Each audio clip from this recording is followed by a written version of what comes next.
നമസ്കാരം. കണ്ണൊന്നു തെറ്റിയാൽ കൈവിട്ടു പോകുന്ന കണ്ണൂരിൽ ഇപ്രാവശ്യം തീപാറുന്ന പോരാട്ടം. ത്രികോണ മത്സരത്തിനൊരുങ്ങി കണ്ണൂർ. തിരഞ്ഞെടുപ്പ് ചരിത്രം പറയുന്നത് ഒരേ ഒരു കാര്യമാണ്: കണ്ണൊന്നു തെറ്റിയാൽ കണ്ണൂർ കൈവിട്ടു പോകും. ഇക്കുറിയും അതിന് വ്യത്യാസമൊന്നുമില്ല. ദിവസം കഴിയുന്തോറും ഇരുമുന്നണികളും തീപാറും പ്രചരണത്തിലാണ്. കൊടുംവേനലിൽ വിശ്രമിക്കാൻ പോലും മനസ്സനുവദിക്കാത്ത വിധം ആശങ്കയിലാണ് മുന്നണികൾ. മാറിയും മറിഞ്ഞും ഇടത് വലത് സാരഥികളെ ലോക്സഭയിലേക്ക് അയക്കുന്ന കണ്ണൂരിൽ ഇക്കുറി സ്ഥാനാർത്ഥികളിൽ കാര്യമായ മാറ്റമില്ല. UDF വേണ്ടി കെ സുധാകരനും LDF വേണ്ടി സിറ്റിംഗ് MP PK ശ്രീമതിയും SDPIക്ക് വേണ്ടി KK അബ്ദുൽ ജബ്ബാറും തന്നെയാണ് കഴിഞ്ഞ തവണയും അംഗത്തിനിറങ്ങിയത്. എന്നാൽ BJP PC മോഹനന് പകരം CK പത്മനാഭനെ ഇറക്കിയിട്ടുണ്ട്. തെരഞ്ഞെടുപ്പ് ഗോതയിൽ തോൽവിയറിയാത്ത പടയോട്ടമാണ് ശ്രീമതി ടീച്ചറുടേത്. വികസന പ്രവർത്തനങ്ങളിലെ സജീവ ഇടപെടലിലൂടെ ജനകീയ ആരോഗ്യമന്ത്രി എന്ന ഖ്യാതി നേടിയ PK ശ്രീമതി കണ്ണൂർ പാർലമെന്റ് മണ്ഡലത്തിൽ LDF കുതിപ്പിന് കരുത്തു പകരുന്നു. ടീച്ചറെ കണ്ണൂരിനെ പരിചയപ്പെടുത്തേണ്ടതില്ല. ലാളിത്യവും സ്നേഹവും ഉൾച്ചേർന്ന പെരുമാറ്റം. ജില്ലാ കൗൺസിലിലേക്കും ജില്ലാ പഞ്ചായത്തിലേക്കും തെരഞ്ഞെടുക്കപ്പെട്ടപ്പോൾ ലഭിച്ച ഭൂരിപക്ഷം എതിരാളികളെ അമ്പരപ്പിക്കുന്നതായിരുന്നു. ജില്ലാ പഞ്ചായത്ത് പ്രസിഡന്റ് എന്ന നിലയിൽ നടപ്പാക്കിയ വികസന പ്രവർത്തനങ്ങളും ജനക്ഷേമ പരിപാടികളും രാജ്യത്തിനാകെ മാതൃകയുമായി. 2001 പയ്യന്നൂരിൽ നിന്ന് നിയമസഭയിലേക്ക് തെരഞ്ഞെടുക്കപ്പെട്ടപ്പോൾ സഭയ്ക്കകത്ത് നടത്തിയ ഇടപെടലും പോരാട്ടവും പാർലമെന്ററി രംഗത്തെ മികവിന്റെ സാക്ഷ്യപത്രമാണ്. 2006 വീണ്ടും തിരഞ്ഞെടുക്കപ്പെട്ടത് മണ്ഡലത്തിന്റെ ചരിത്രത്തിലെ റെക്കോർഡ് ഭൂരിപക്ഷത്തിൽ 36,122 വോട്ട്. ഈ അംഗീകാരം ജനകീയ മന്ത്രി എന്ന നിലയിലുള്ള പ്രവർത്തനത്തിന് അടിത്തറയായി.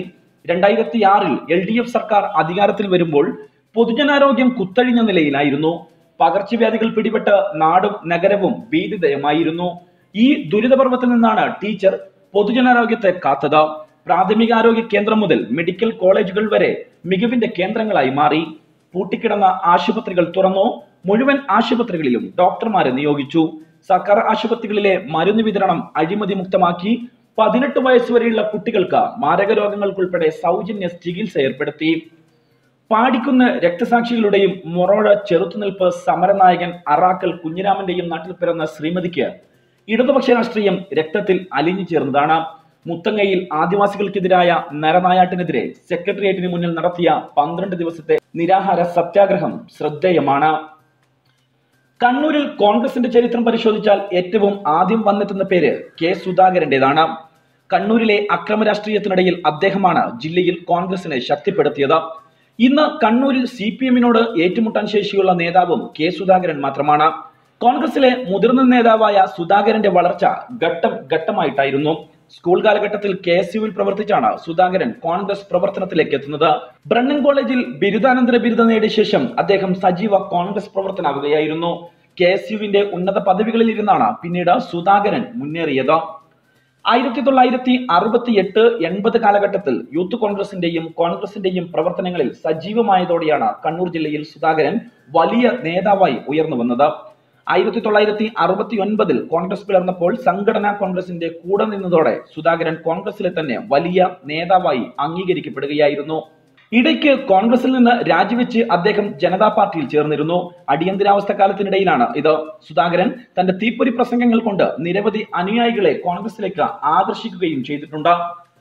1991 കണ്ണൂർ DCC പ്രസിഡന്റായി ചുമതല ഏറ്റെടുത്തതോടെ കോൺഗ്രസ് ജില്ലയിൽ ശക്തിപ്പെട്ടു. അതേ വർഷം തന്നെ അദ്ദേഹം എടക്കാട് നിയമസഭാ മണ്ഡലത്തിൽ മത്സരിച്ചെങ്കിലും പരാജയപ്പെട്ടു. പിന്നീട് കോടതി വിധിയിലൂടെ ഇവിടെ ചരിത്ര വിജയം നേടാനും കോൺഗ്രസിന് സാധിച്ചു. 3 തവണ പരാജയം വഴങ്ങിയ ശേഷമായിരുന്നു സുധാകരന്റെ വിജയം. 3 തവണ നിയമസഭയിലേക്കും 1 തവണ ലോക്സഭയിലേക്കും തിരഞ്ഞെടുക്കപ്പെട്ടിട്ടുണ്ട് അദ്ദേഹം.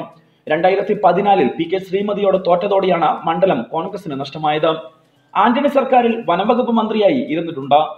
കണ്ണൂർ രാഷ്ട്രീയത്തിന്റെ പോരാട്ടം കാത്തു സൂക്ഷിക്കുന്ന സുധാകരൻ വിവാദങ്ങൾ കൊണ്ടാണ് പലപ്പോഴും അറിയപ്പെട്ടിരുന്നത്.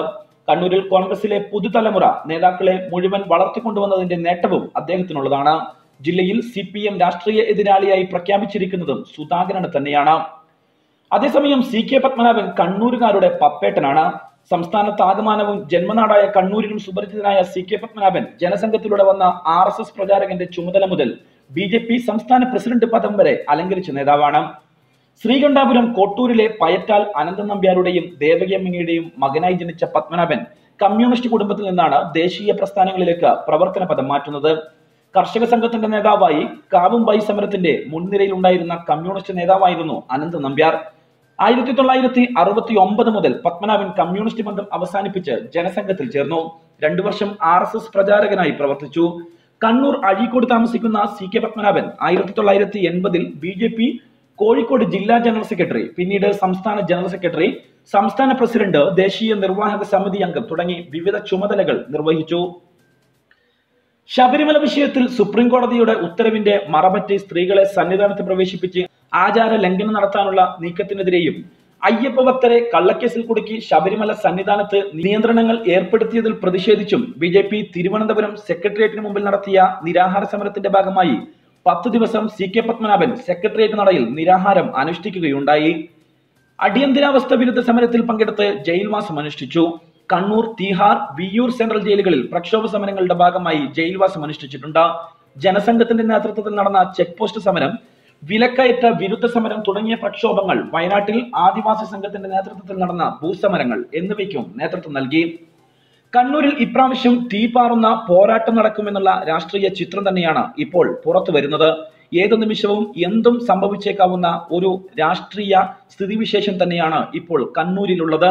എന്നാൽ അവസാനമായി കണ്ണൂരിൽ K സുധാകരൻ വാഴുമോ, ശ്രീമതി ടീച്ചർ വീഴുമോ എന്നുള്ളത് കൃത്യമായി അറിയണമെങ്കിൽ മെയ് 23 വരെ തന്നെ നമുക്ക് കാത്തിരിക്കേണ്ടി വരും. News desk, national news.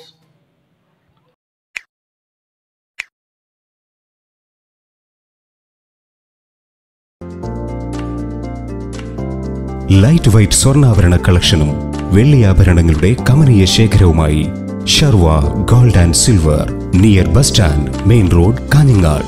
From the house of Deepa gold.